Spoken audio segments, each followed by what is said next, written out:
Okay, we went out to a customer's house last night. His key, his original key, was no longer working. So we tested the key. The key was sending a signal and it was also working the central locking. To that end, it can either be two faults. A fault with the EIS or a fault with the electronic steering lock. The customer also wanted a second key. We needed to know where the fault lies. So there's our working key, or should I say not working in the EIS. There's our new key. First thing we're going to do is IMO, Mercedes. It will say please ensure the device is properly connected, but we don't need to worry about that at the moment. We're going to go manual selection.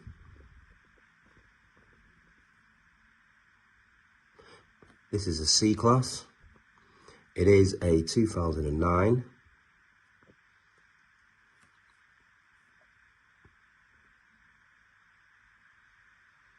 Okay, so we're on the main screen. We've all seen this screen before. We're going to go to control unit. We're working with the EIS, so we're going to go EIS tool. Give it a couple of seconds. Now, we want to see if the EIS is still working, and how to do that, we need to read or see if we can read the EIS data. So we'll click on that. We are working OBD. As you can see, we've got our cable connected to the G-Box. We've also got the XP400 connected. You will require the G-Box and the XP400 to be able to do this. How do we do it? OBD, we're going to work on the G-Box, and we are working with a W204, as you can see there, 204. It brings up on the screen our wiring diagram. You will get a ground, you'll get a 12 volt, you'll get a CAN high and a CAN low. CAN high and CAN low is what receives and sends the information from the key to the EIS and then to the car, or should I say to the steering lock. Okay. All we're going to do now is connect the corresponding wires to our EIS. Okay, as you can see now, we've connected the ground, the 12 volt power, the CAN low and the CAN high. And all we did was slide them onto the corresponding pins. The next thing we need to do is power up the G-Box. We have a 12 volt supply that plugs in the side of the G-Box. We know we've got a good supply because we get a green light. That was the Autel. That was beeping to say it's got connection. Once we're connected, we just press OK, and it starts to read the EIS information. So straight away, the EIS has told us exactly what keys and the information. We're going to press OK, and Autel will automatically save the data.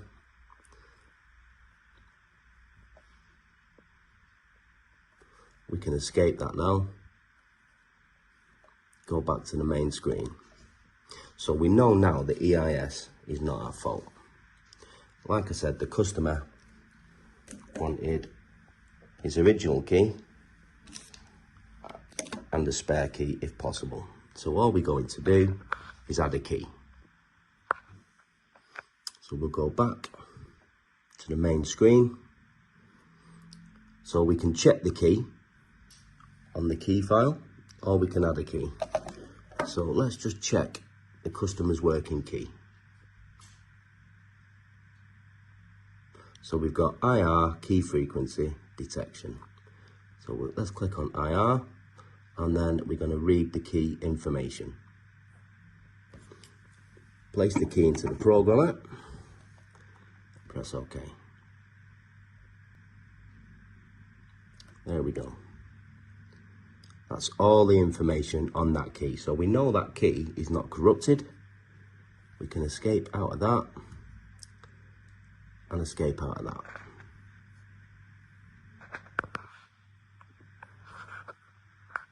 Okay, let's add a key to the EIS. Click on add key, give it a couple of seconds. We are doing it on the G box and it's a W204. Again, it comes up with a wiring diagram. We're already connected from testing the EIS. Press OK.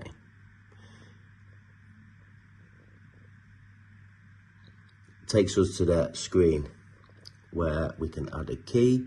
If you add the X-source with all the adapters, this would be the same process as adding a key or all keys lost. So click on begin.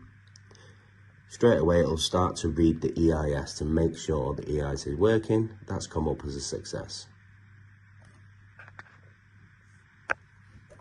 Detecting key frequency as you normally would. It's detected that.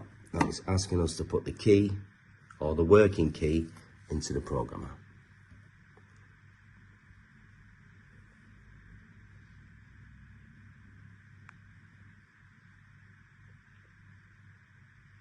There we go.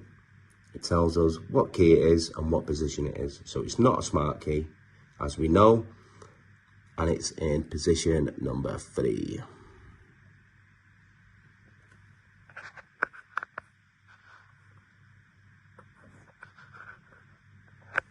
So this is all about the blank key.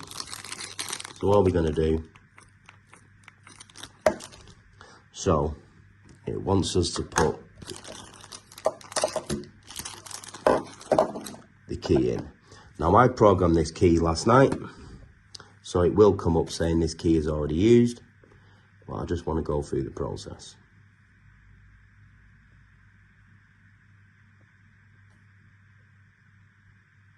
So I'm now communicating with key, so it will come up now that this key isn't a blank key. This key is already in position number 8. There we go. This key is not a blank key, but it can be reused after clearing. Do you want to use it? Yes, we do. Is there a key password? No. Press OK.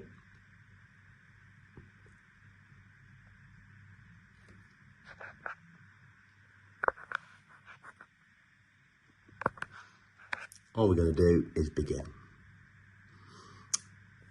Quick read of that. After the key password is calculated, it may be required to insert and remove the ignition key multiple times before it can start the vehicle. Insert the working key into the ignition.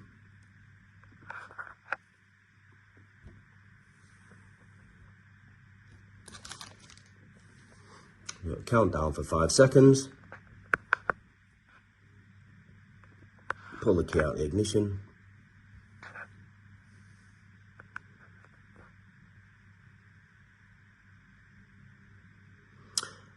Insert the ignition key into the EIS and wait 2 seconds.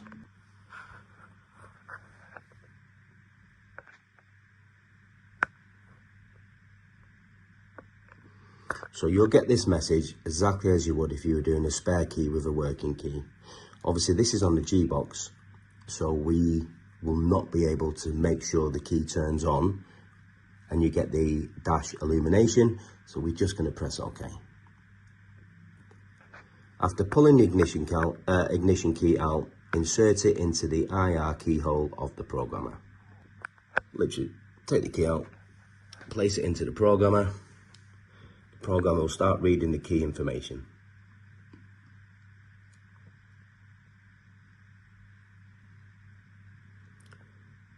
Getting password.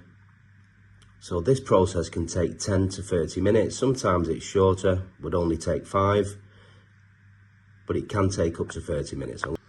Now during this process you may need to take the key out of the programmer and place it in the EIS, place it back in the programmer to go back to the screen. That's Autel's way of reading the password. Remember, you need a good internet connection and stable power. Well, we're plugged in to the house mains, which is plugged in to the G-box, into the EIS. So this is reading it as if it would be on the vehicle. There we go. Success. We've got the password. At this point, what I would do is take a picture of the password. Insert the ignition key into the EIS and wait 30 seconds.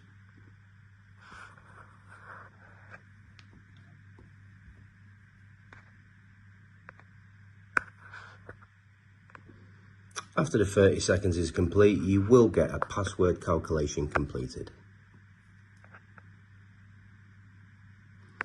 So what it'll do now, it will generate a key file to enable us to make a new key.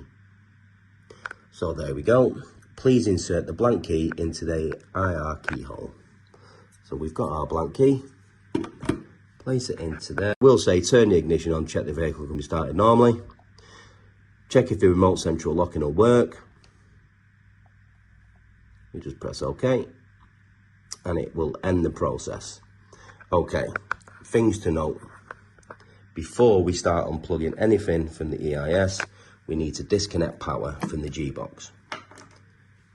Once that's done, remove the OBD port and then we can start stripping down, or should I say taking the wires out of the G-box. So just a quick roundup. Went out to a customer's house last night. His key, or should I say his original key, was working the central locking, but it wasn't starting the car. When he put the key into the ignition, turned it on, he was getting nothing. So our job was to add a second key, so it at least had one working key, and test the EIS and the working key. We know the working key, or the original key, works fine. It's in key slot 1. The spare key works fine, and it's in key slot 7. We now know that the EIS is working exactly as it should, so it's not an EIS fault. So the only other thing it could be on the key side would be the electronic steering lock.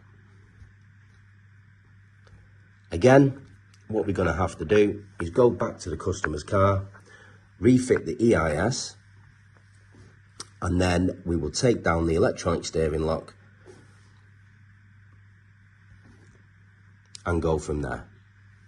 The only thing that we can do, take the steering lock down, again using the G-box, we would pin it out similar to how we pinned out the EIS, and we'll test the electronic steering lock. From here, we have two options. Going through what we've gone through today, we know the EIS is working. It's sending the signals that it needs to send. The original key is programmed into the EIS, and our new key is programmed into the EIS.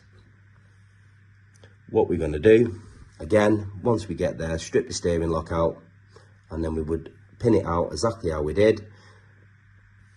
Very similar to what we've done there.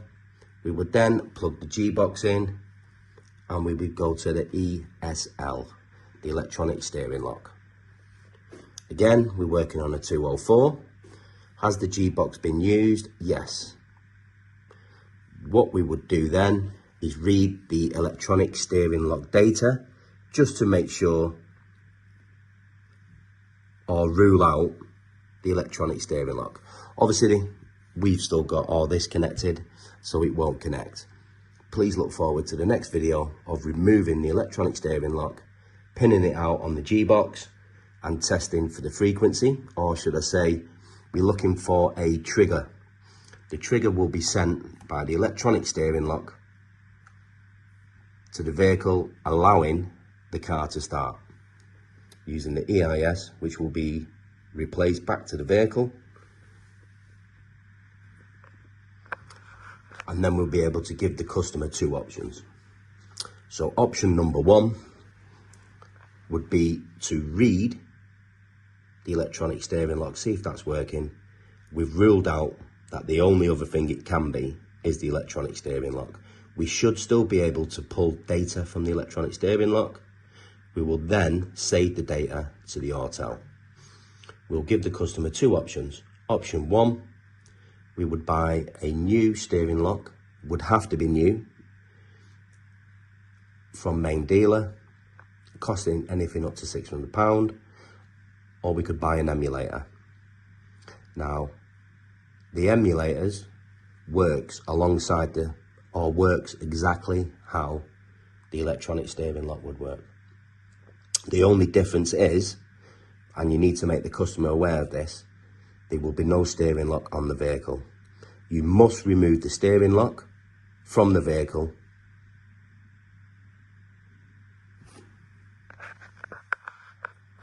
and program using the Autel and the G-Box.